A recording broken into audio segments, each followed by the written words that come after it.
ladies. This is Dr. Panton. I'm hoping now that I am not in the clinic working full-time that I'll have more time to do WebExes before your exams, especially when I move to Shreveport and I'm at the university mostly full-time.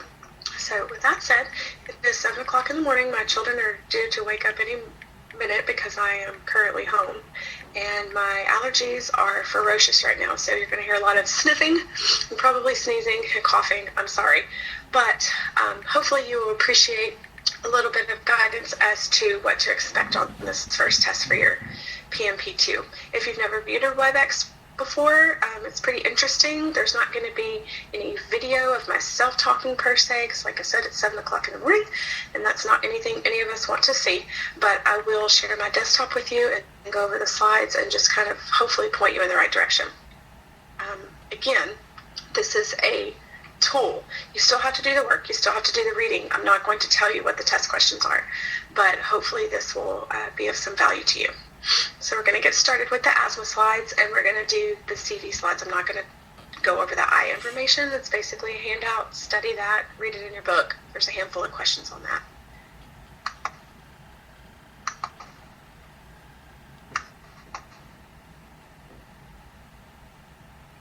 Okay.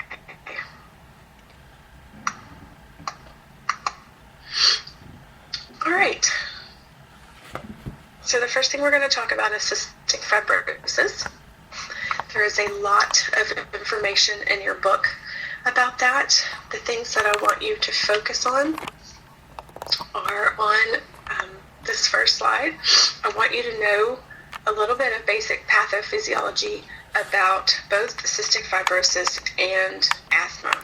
All right, mostly asthma, but you do need to review how it's inherited, what are some basic principles of CF, that kind of thing. What is the hallmark characteristic? And it's going to be right here. Obstruction and infection of airways, poor digestion, and dysfunction of epithelialized surfaces.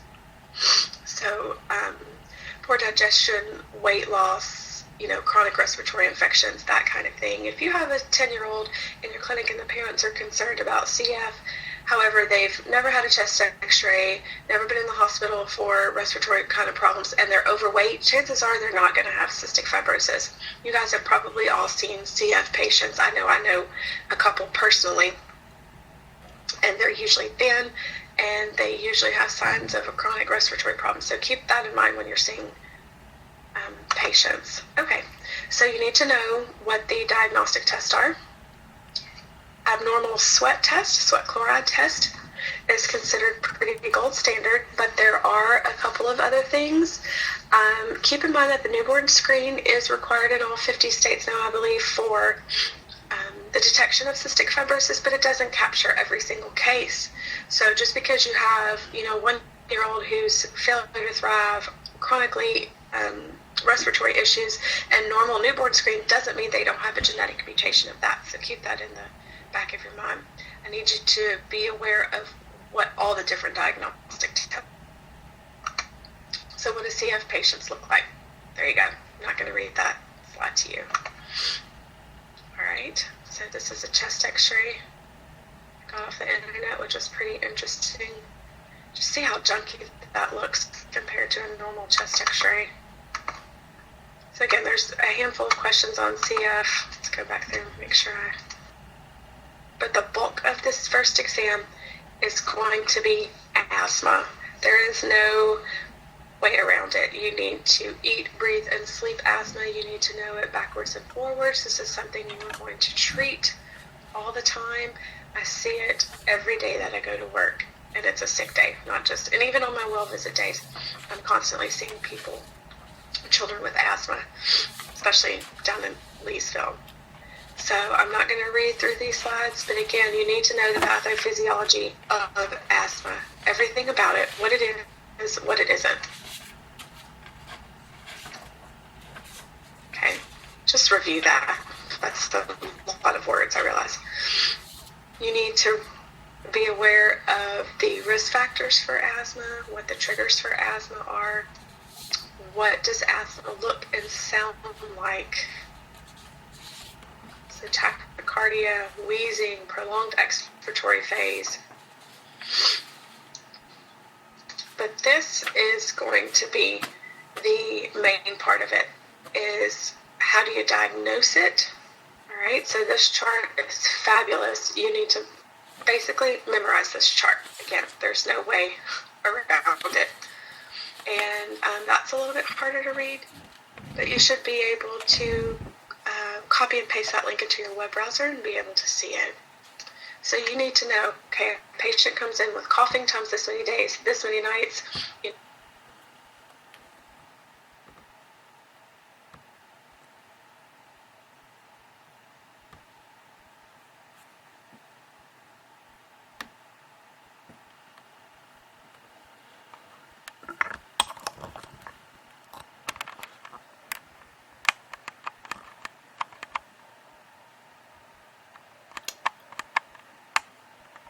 We'll just have to copy and paste that and send it separately, so don't worry about that.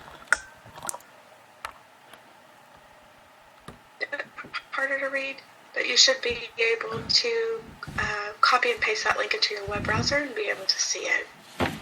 So you need to know, okay, a patient comes in with coughing times this many days, this many nights, going back up, sorry. How often they're having to use their medicine, what class of asthma is that? Okay, it's pretty straightforward, but you do have to memorize some information to get to that. Know what the diagnostic studies are. Pulmonary function tests are the gold standard for that in kids who are able to complete that kind of test. And then with that said, a lot of pediatricians, PNPs, whoever, healthcare providers, have 2-year-olds with chronic wheezing, eczema, allergies, that kind of thing. I would be real hesitant to attach the diagnosis of asthma to a patient under the age of 4. Now, the pediatrician I did, and he felt very comfortable with that. However, reactive airways disease is the precursor to asthma.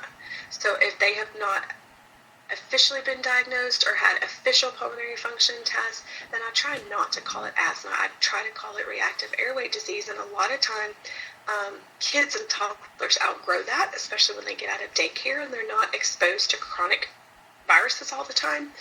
So just keep that in mind, that reactive airways disease is the precursor to asthma, and I try not to attach that label to a kid under the age of really 5.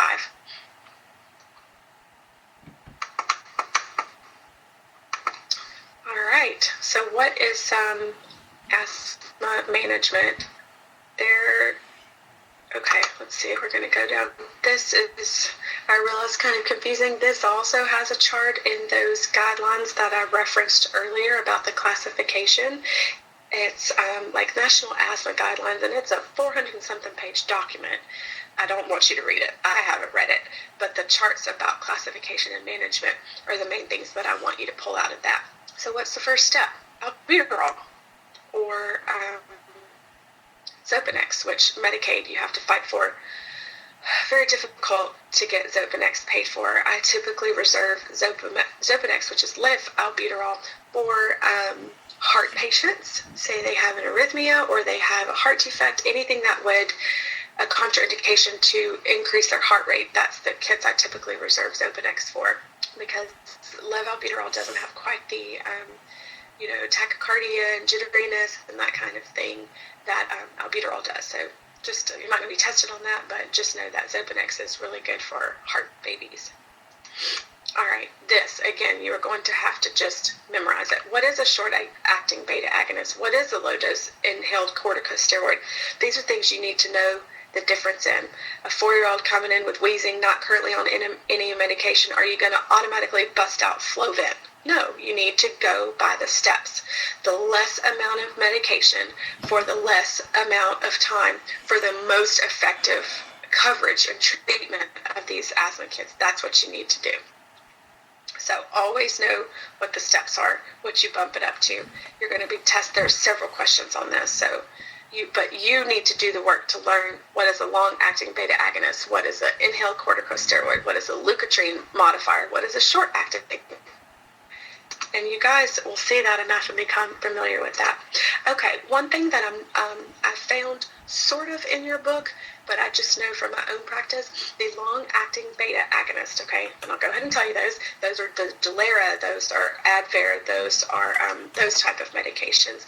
They have a black box warning on them.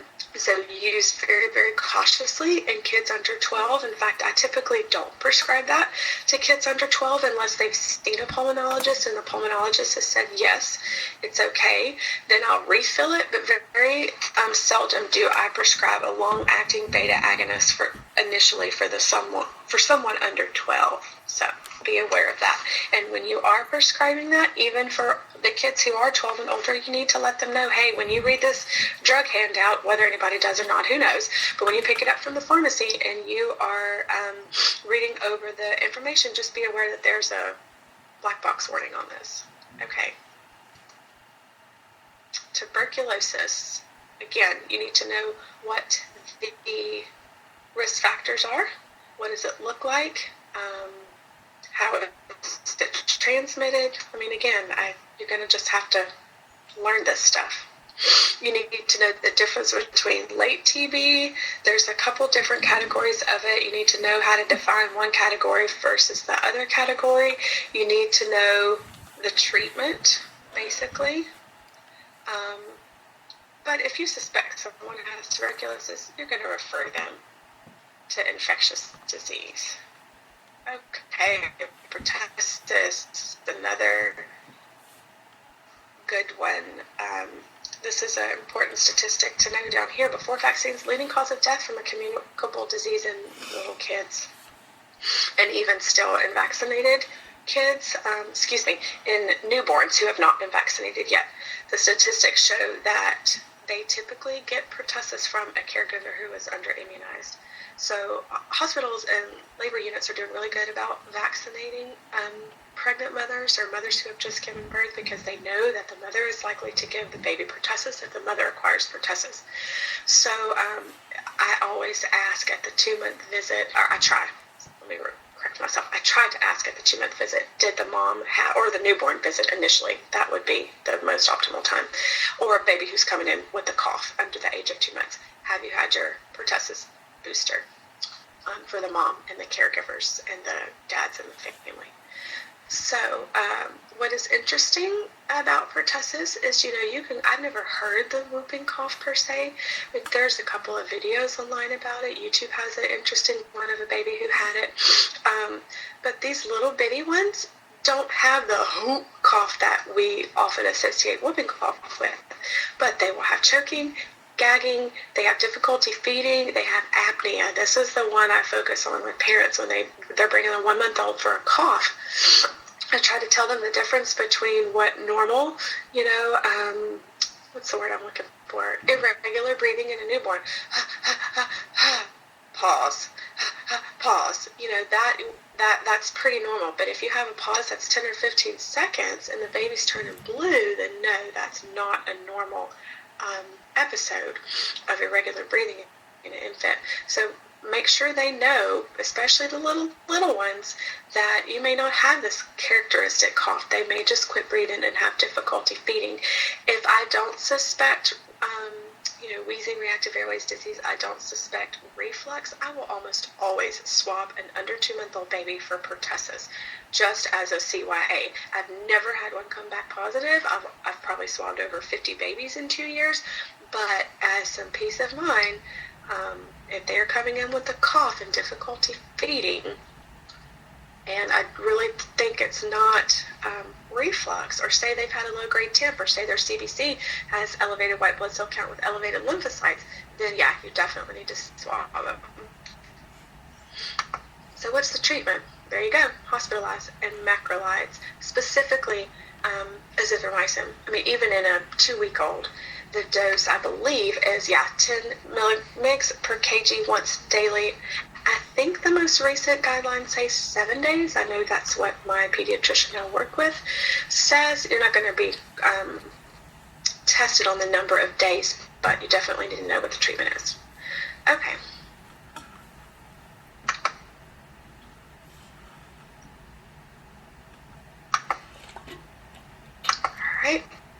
moving on to heart. And again, this is congenital heart defects is more of a recognize how this looks and know when to refer, because you're not going to treat a congenital heart defect, right? So this is basically, let's get through, again, know what the grades are, okay? Know the difference in an innocent murmur. That's super, super, super important. Know this slide, all right? What is innocent versus what makes it a little bit more worrisome. And not all, you can have a grade 2 VSD, okay? So don't get caught up on this, the grade, the loudness of it. This is key, musical, vibratory, and quality.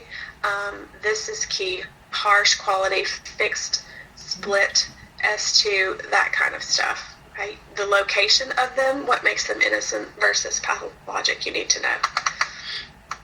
Still's murmur, know this, everything on this slide. See, again, you can have a grade 3 Still's murmur. Doesn't mean it's necessarily pathologic. That's just, the slide up here is just a general guideline. Okay, this is pretty common. I've heard this lots of times.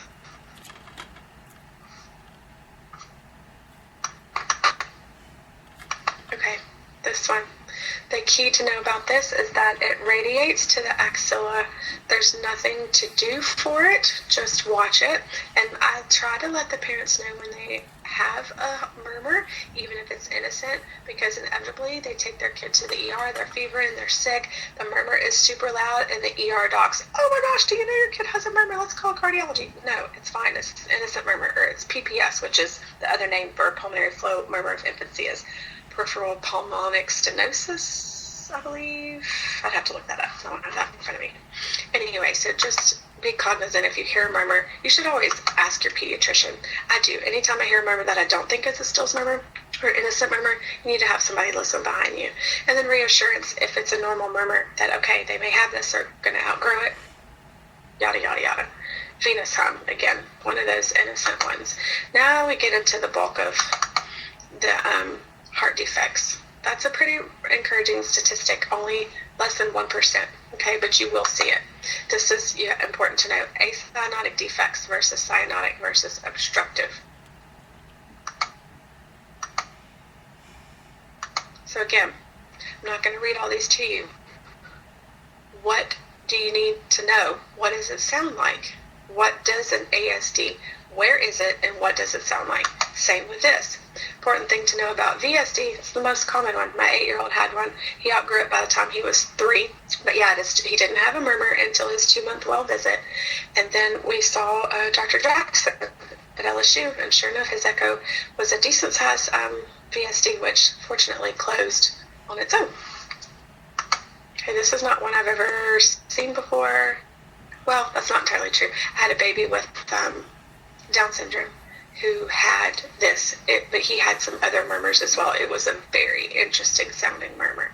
But again, if you suspect this, what are you going to do? Refer. Let them order the echo. PDA, what does it sound like? What is it exactly? Where is it? All right, transposition of the great arteries / great vessels. It's called something different every time I look it up. Okay, so what's important to know about this one? This is the one that almost always they're going to be blue after birth. So just because they're not a baby with a heart defect isn't cyanotic immediately when they're born, doesn't mean they don't have a defect somewhere. This is the one that typically causes cyanosis immediately after birth. Tetralogy of Fallot. What are the 4 defects that make tetralogy? This is interesting too. I've seen a few babies with that. Okay, again, so you can go through this. These are the obstructive ones. What's important to know about coarctation of the aorta? That's why we check the femoral pulses on all babies before the age of 1. When you're checking that diaper, you're looking for distended testicles or labial adhesions or checking their hips. You pull that diaper back and you feel their femoral pulses. If you can't find it, that is concerning. All right, so again, it's a lot of information. These are mostly the defects that I want you to focus on. There's a lot of them in your text I want you to read, but for test purposes, this is what you're going to focus on. All right. So review congestive heart failure. You need to know management of it. Not big management. Again, these are people who are being referred by probably more than one specialist, nutrition and cardiology, etc. But as a primary care provider, you need to know about general measures and diet. Okay. All right, I just went over the test and realized there's not a whole lot of questions about hypertension, but you need to be well versed on that. You will be tested for sure on boards about hypertension. You need to know what the definition of hypertension is, the percentiles. There's a chart you can use in your clinic. It's based on height, it's based on gender, and it's based on age, and that's how you calculate, are they at the 99th percentile for their blood pressure? You don't have to memorize the chart. There's no way you could. But just know when you're trying to decide, okay, where are we at on a hypertension scale, there's a chart you can look at. It's probably listed in your book too. Okay. So this is important to know. Secondary hypertension should be worked up for underlying cause. All right. Know the stepwise approach for it. Mild hypertension is lifestyle modification. Then when you are doing that and you're reevaluating and it's still not working, then you need to consider adding a medication. And these are the ones we use in kids. ACE inhibitors, angiotensin receptor blockers, beta blockers, calcium channel blockers. Let's go back up here.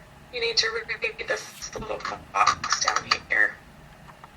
Okay, common causes for secondary hypertension, renal disease, bing, bing, bing. Okay, make sure you know that.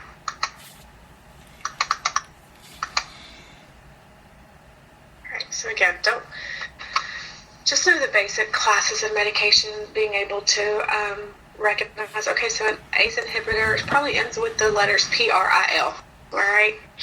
That's a little help, so you don't have to memorize all of them. All right, myocarditis, just review that, know what the causes of it are.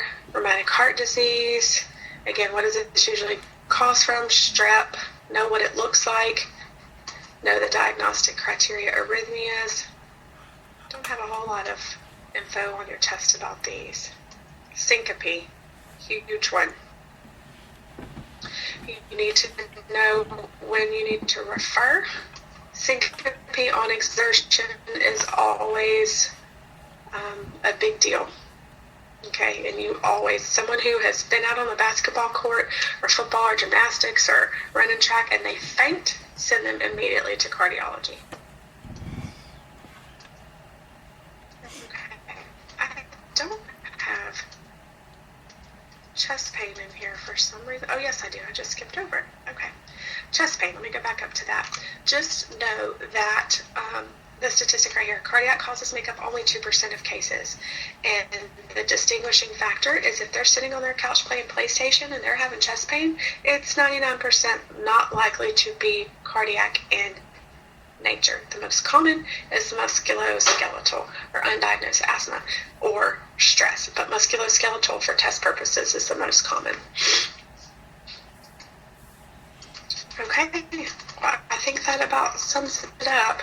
So again, the big things are going to be asthma and your congenital heart defects. That's what I want you to focus on. You're going to have a handful of questions on the other,